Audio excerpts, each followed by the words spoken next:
beginning I would never just run like what we just did. I'd be like out there. Yeah, me too. Well, it's all Matt's fault. Because I've already lost the group. Hopefully I've already shirked my responsibilities.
My Barefoot journey started, we can't quite remember, we think it was the back end of 2008, when I was already running and teaching mid-foot, forefoot running, but in shoes that you couldn't feel the ground through, so there wasn't actually that much choice then. And I met Matt at a back conference, wasn't it? And my now husband said, we should do those. And I thought, I don't know if the UK is quite ready. And they were. And then I did that. And I was the world's first barefoot Iron Woman. We call it Iron Man because I did exactly the same as the boys. So that's why it's still Iron Man. And that was in 2010. I had a few accidents on my bike, so a few broken bones, so it required really good, efficient running. And we call efficient running maximum speed for least effort. Using as many muscles as possible, the biggest ones, using free energy from as many muscles as we can use, and cadence and everything. So lots of different things. Then my next journey with my bare feet was Ironman Lanzarote, and on my journey I got bitten by a fish. And that's my fish bite on my foot. You can see that. Then I had another accident on my bike. I fell off again, and this time I broke discs, which wasn't very funny. I had to have major neck surgery. I've got 2 discs removed, 3 cervical spine fused, and 5 days later I was running.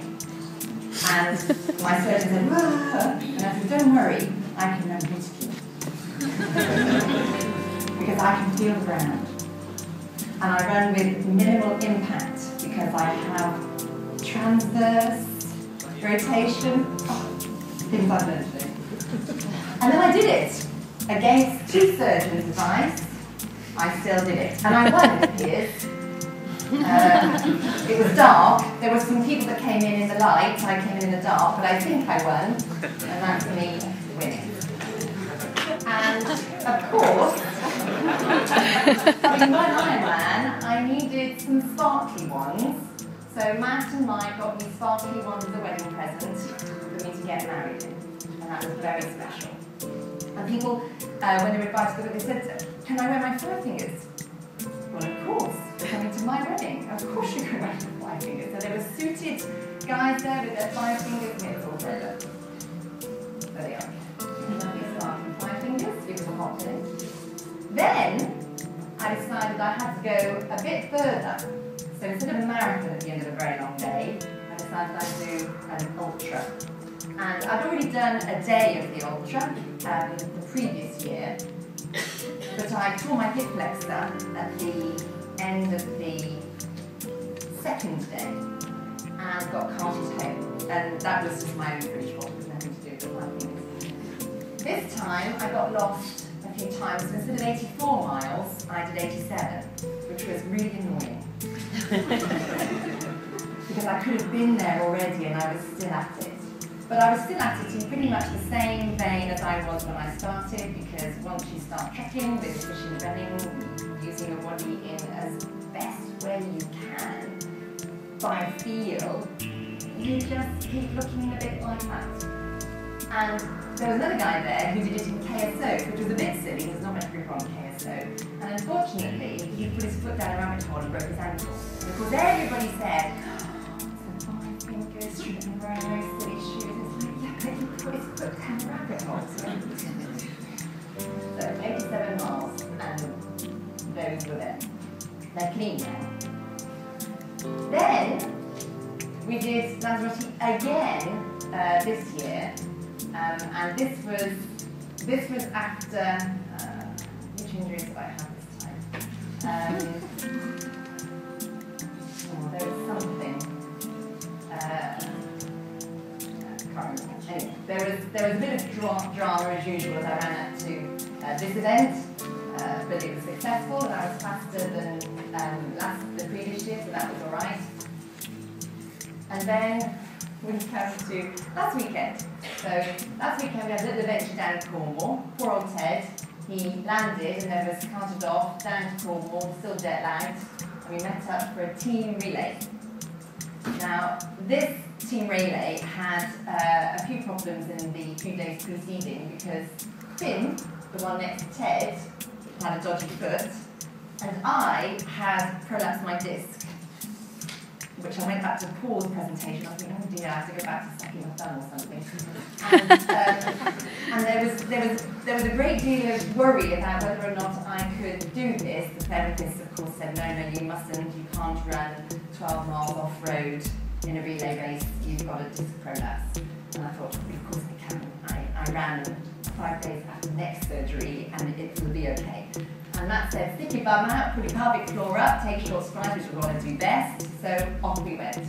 And we had a few issues with coffee and breakfast and not being there where you're meant to be there, but we succeeded, and I ran beautifully, and it didn't hurt. And if I ran not very beautifully, it hurt. So instinct and feel is, for me, what it's all about. The science, yes, of course, and it's really interesting, and you get sucked up into it, and it's nice to have the facts and figures. But if you can't feel all of your body, it's really hard to move beautifully and in harmony with it. So that's what I was doing there, having a great deal of fun. And I have also, on my barefoot journey, because I have been a running coach for many years now, teaching midfoot, forefoot with claw-loppy shoes, because that's all we had, and now we've got lots of choice for minimal. I was asked to write a barefoot running manual for the personal trainers. So this is a YMCA course for the personal trainers. So I coach the coaches to coach everybody else to use their body as best they can. And those are my keelers there. They did Ironman Lanzarote. And then it's not about me, then it becomes us. So in my journey, on my journey, it was just incredibly frustrating to try and coach people so that they remembered and continued the good work that they'd done with me. They'd come back for another lesson, just a check-up, and it would be like, oh no, I didn't say that. Oh, she said, no, I didn't say that. And they would be doing, they thought they were doing it right, and they weren't. So I was getting very frustrated. They were listening to ploddy music in their ear, and that was slowing their cadence down, and it was really hard. I was trying to search high and low for music with the right cadence, and in my little world.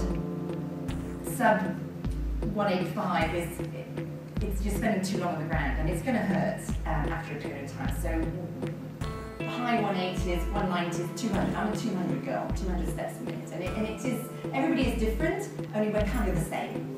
And slow cadences you can only do with a shoe on, a big shoe. But if you take your shoes off, it's actually really hard to do because it hurts. So we need the higher cadence stuff. And the biggest problem was there wasn't much out there. When that cadences got really, really crazy, and somebody said earlier nosebleed stuff, that's silly. And when it was really, really intense, the music, the beat was actually still ploddy. And Tim told me earlier about Judas Priest, which is my era, which was, oh, okay, I didn't do that. But then that music would drive me mad anyway.